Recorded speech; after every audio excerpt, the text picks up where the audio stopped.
Hello friends, welcome back to my YouTube channel. आज मैं आप लोगों के लिए फ्यूचर टेंस के first kind simple future tense का fourth structure interrogative plus negative sentence से लेकर आया हूं। ये हमारा पार्ट 52 चल रहा है। अगर आपने मेरे पिछले वीडियोज पार्ट 1 से पार्ट 51 तक के वीडियोस को नहीं देखा है तो आप पार्ट वाइज हर वीडियो को एक एक करके देख लेंगे ताकि टेंस के बारे में आपका कॉन्सेप्ट क्लियर हो जाएगा और आप धीरे धीरे इंग्लिश बोलना सीख जाएंगे। तो पहले समझते हैं कि सिंपल फ्यूचर टेंस कहा किसको जाता है। The action is happened uncertainly in the next time is called simple future tense. मैंने शॉर्ट फॉर्म में लिखा है SFT। जब एक्शन होता है अनसर्टेनली होता है और निश्चित होता है, कब होता है? नेक्स्ट टाइम में, यानी आने वाले समय में होता है, तो हम उसको क्या कहेंगे? उसको कहेंगे सिंपल फ्यूचर टेंस में कहेंगे। यानी एक्शन अनसर्टेनली होता है, इनडेफिनेटली होता है और निश्चित होता है। और इसको पहचानेंगे कैसे? ये सिंपल फ्यूचर टेंस का हिंदी सेंटेंस है। तो यदि किसी हिंदी सेंटेंस के वर्ब के अंत में गा, गे, गी लगा रहेगा तो आप समझ जाएंगे ये फ्यूचर इंडेफिनिट टेंस या सिंपल फ्यूचर टेंस जो है का सेंटेंसेस है। जैसे मैं आपके लिए 8 सेंटेंसेस लेकर आया हूँ। जब 8 सेंटेंसेस को गौर से देखेंगे तो आपको हिंदी सेंटेंस के वर्ब के अंत में गी लगेगा। देखिए यहाँ पे लगा हुआ रहेगा गी या गा या गे। यहाँ पे गी है, फिर इसमें देखिए गी, इसमें गा लगा हुआ है, इसमें गे लगा हुआ है, इसमें गे भी लगा हुआ है, इसमें गे और इसमें गे। तो यानी आप पहचानने का नियम है, भविष्य की घटना को बताएगा। यानी भविष्य की घटना को बताने के लिए जो है सिंपल फ्यूचर टेंस का यूज किया जाता है। ओके, तो आप समझ पा रहे हैं। अब इसमें हम लोग स्ट्रक्चर में बात करेंगे कि इंट्रोगेटिव प्लस निगेटिव सेंटेंस, यानी एक ऐसा सेंटेंस जो उसमें इंट्रोगेटिव भी हो और निगेटिव भी हो। तो एक हिंदी सेंटेंस है और हिंदी सेंटेंस में इंट्रोगेटिव में से होता है प्रश्न से पहले, सब्जेक्ट से पहले आकर एक ऐसा वर्ड जो सब्जेक्ट से पहले आकर प्रश्न पूछने का काम करता है। ओके, तो यहाँ एक हिंदी सेंटेंस है और इसमें जो है सब्जेक्ट तुम है और तुम से पहले क्या आ रहा है। तो ये हिंदी सेंटेंस के जो है सब्जेक्ट से पहले आकर प्रश्न पूछने का काम करेगा। प्लस निगेटिव रहेगा, तो यहाँ निगेटिव देखिए, निगेटिव में से नहीं लगा रहेगा। क्या वो तुमसे कभी नहीं बात करेगी? तो ये हिंदी सेंटेंस है और हिंदी सेंटेंस में ये सब्जेक्ट है, सब्जेक्ट से पहले क्या है, ये प्रश्न पूछने का काम कर रहा है। ओके, और यहाँ पे जो है नहीं, निगेटिव लगा हुआ। तो सारे सेंटेंसेस में आपको सब्जेक्ट से पहले एक वर्ड मिलेगा। देखिए ये सारे वर्ड जो है क्या क्या क्या सब में है, तो ये इंट्रोगेटिव हो गया। और जिस यहाँ नेगेटिव सब में है, सब में देखिए यहाँ नेगेटिव है, यहाँ नेगेटिव नहीं है, फिर यहाँ नहीं है, यहाँ नहीं है, ये सब क्या है? ये नेगेटिव है। यानी हिंदी सेंटेंस, ऐसा हिंदी सेंटेंस जिसके वर्ब के अंत में गे, गा, गे, गी लगा रहेगा और उसमें जो है नहीं लगा रहेगा, प्लस क्या लगा रहेगा, तो आप समझ जाएंगे ये सिंपल फ्यूचर टेंस के का क्या है? इंट्रोगेटिव प्लस नेगेटिव सेंटेंस है। तो ऐसे सेंटेंसेस को इंग्लिश में आप कैसे बनाएंगे? ओके, ये देखिए सेल या will plus subject plus not plus V1 plus object. इस स्ट्रक्चर में यहाँ पे अदर वर्ड भी लगा सकते हैं, other word plus question mark, ये इस स्ट्रक्चर में हमारा बनेगा। तो अगर बनाएंगे हम 1 बाय 1 करके हम लोग बनाते हैं। क्या आज तुम मेरे पास नहीं आओगी? तो इसको इंग्लिश में कैसे बनाएंगे? तो पहले सेल और विल में से एक जो है वर्ड का यूज करेंगे।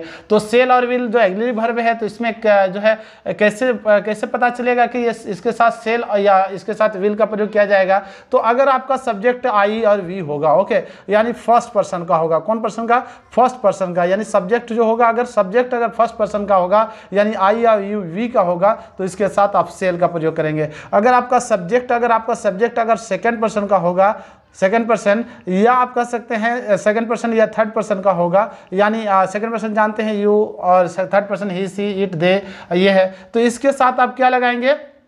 इसके साथ आप विल का प्रयोग करेंगे। यानी सब्जेक्ट अगर आई और वी होगा तो आई और वी के साथ ही सिर्फ सेल का प्रयोग किया जाएगा। और जितने सारे सब्जेक्ट होंगे आपके, ओके, जो काम करने वाले होंगे, सब्जेक्ट में से काम करने वाला जो भी एक्शन करने वाला होगा आई और वी के छोड़कर, तो उसके साथ आप विल का प्रयोग करेंगे। आई थिंक कंसेप्ट आपका क्लियर हो गया होगा। ओके, अगर आप नहीं समझ पा रहे हैं या तो आप मेरे पिछले वीडियोज को देखेंगे तो आपका कॉन्सेप्ट और क्लियर हो जाएगा। और पीछे अगर देखेंगे तो हमने अच्छा से बताया है, a word which comes before the subject to ask a question is called interrogative sentence। यानी इंट्रोगेटिव किसको कहा जाता है? कैसा शब्द जो सब्जेक्ट से पहले आकर प्रश्न पूछने का काम करता है, उसको इंट्रोगेटिव सेंटेंस कहा जाता है। तो उसका जो है मैंने पिछले वीडियो में उसका लिंक दे दूंगा, आप उसको देख लेंगे मेरे पार्ट वाइज। ओके, तो हम लोग बात करते हैं इसको कैसे बनाएंगे। तो हम लोग जो है क्या आज तुम मेरे पास नहीं आओगी, तो इसमें सब्जेक्ट के अनुसार सेल या विल लगाएंगे। तो इसमें सब्जेक्ट कौन है? सब्जेक्ट किसको कहता है? काम करने वाले को। तो यहाँ काम करने वाले, आने का काम कौन नहीं करेगा, तो यहाँ तुम है। तो तुम जो है सेकंड पर्सन है, यू, तुमको जो है इंग्लिश में यू कहा जाता है, और यू कौन पर्सन है, सेकंड पर्सन है, और सेकंड पर्सन के साथ क्या लगाया जाता है, विल लगाया जाता है। आप जानते हैं अगर सब्जेक्ट अगर आई और वी होता है तो हम लोग सेल का प्रयोग करते हैं। तो सेकंड पर्सन या थर्ड पर्सन या किसी भी सब्जेक्ट के साथ आई और वी के छोड़कर हम लोग विल का प्रयोग करते हैं। तो विल यू हो गया, विल यू। उसके बाद हम लोग जो है सेल या विल में एक लगाना था, एक लगा चुके हैं, सब्जेक्ट लगा चुके हैं। उसके बाद नोट हमारा स्ट्रक्चर कह रहा है, नोट लगाएंगे। उसके बाद वर्ब, वर्ब किसको कहता है, जो काम करने वाला जो काम करता है उसको वर्ब कहा जाता है। तो यहाँ तुम जो है क्या काम करने की बात कर रहा है, तो आने की। तो will you not come, okay, come miss आना, कम V1 लगाएंगे। और मेरे पास टू मी, मेरे पास टू मी, और आज, आज को इंग्लिश में कहा जाता है टुडे। उसके बाद आप क्वेश्चन मार्क लगा देंगे। Will you not come to me today, क्या तुम आज मेरे पास नहीं आओगे, क्या मैं तुम्हारे पास आज नहीं जाऊंगा। Will I not go to you today, इस तरह का इंग्लिश बनाएंगे। नेक्स्ट देखिए, क्या आज आप मेरे वीडियो को नहीं देखेंगे, will you not watch my videos today, इस तरह इंग्लिश बनाएंगे। नेक्स्ट देखिए, क्या वह तुमसे कभी नहीं बात करेगा, तो इसको कैसे बनाएंगे। तो इसमें सब्जेक्ट कौन है, बात नहीं करने वाला कौन है, वह है। तो वह जो है वह को इंग्लिश में ही कहा जाता है। क्या कहा जाता है, ही। और ही कौन है, थर्ड पर्सन है, और इसके साथ किसका यूज किया जाएगा, विल का। तो विल लगा दिए, उसके बाद सब्जेक्ट लगा दिए, उसके बाद नोट लगाएंगे हम।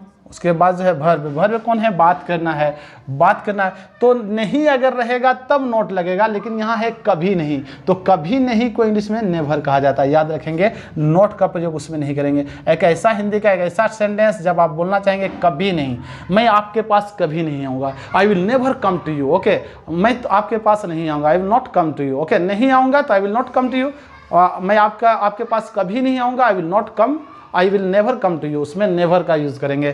तो यहाँ कभी नहीं है, तो हम लोग जो है नॉट के जगह पर हम लोग नेवर का यूज़ करेंगे। तो I he will he never, okay. उसके बाद बात करना का होता है टॉक, टॉक टू, और तुमसे टॉक टू यू। क्या वह तुमसे कभी बात नहीं करेगी, करेगी है, तो इसके साथ सी का यूज़ करेंगे आप, ओके। क्योंकि ही जो है बॉयज़ के लिए यानी पुलर नंबर के लिए यूज़ किया जाता है, और सी थर्ड जो है सी का जो है पुलर नंबर नहीं कह सकते, इसको कहा जा सकता है फेमिनिन, मैस्कुलिन और फेमिनिन के लिए, ओके। तो यहाँ जो है सी जो हो गया जो है फेमिनिन हो गया, यानी आप कह सकते हैं कि स्त्रीलिंग हो गया। स्त्रीलिंग के साथ सी का यूज़ किया जाता है, और पुल्लिंग के साथ आप किसका यूज़ करेंगे, आप ही का यूज़ करेंगे, ओके। बॉयज़ के लिए ही, और गर्ल्स के लिए सी। तो will she never talk to you, क्या वो तुमसे कभी बात नहीं करेगी, क्या मैं तुमसे फिर नहीं मिलूंगा, ऐसा सेंटेंसेस हम लोग अक्सर बोलते हैं। तो इसको कैसे बनाएंगे उसके, तो यहाँ पे देखिए, यहाँ पे सब्जेक्ट आई है, तो आई जब अगर आप हमारा सब्जेक्ट आई है तो इसके साथ सेल का प्रयोग करेंगे। हम लोग पहले ही सीख चुके हैं, we have already learned, okay. तो विल सेल आई, उसके बाद हम लोग जो है नॉट का यूज़ करेंगे, नॉट। उसके बाद वर्ब, वर्ब कौन है, मिलना, मिलना को इंग्लिश में सी कहा जाता है, सी या मीट कह सकते हैं। Shall I not see, okay.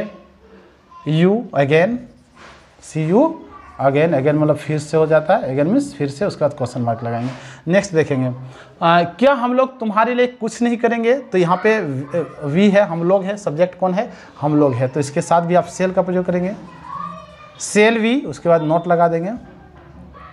तुम्हारे लिए कुछ नहीं, विल सेल वी नॉट, उसके बाद जो है वर्ब, वर्ब कौन है, करना, करेंगे। तो सेल वी नॉट डू, और कुछ नहीं, anything, anything, shall we not do anything, और तुम्हारे लिए को इंग्लिश में कहा जाता है फॉर यू, उसके बाद आप क्वेश्चन मार्क लगा देंगे। तो shall we not do anything for you, क्या हम लोग आपके लिए कुछ नहीं करेंगे या तुम्हारे लिए कुछ नहीं करेंगे।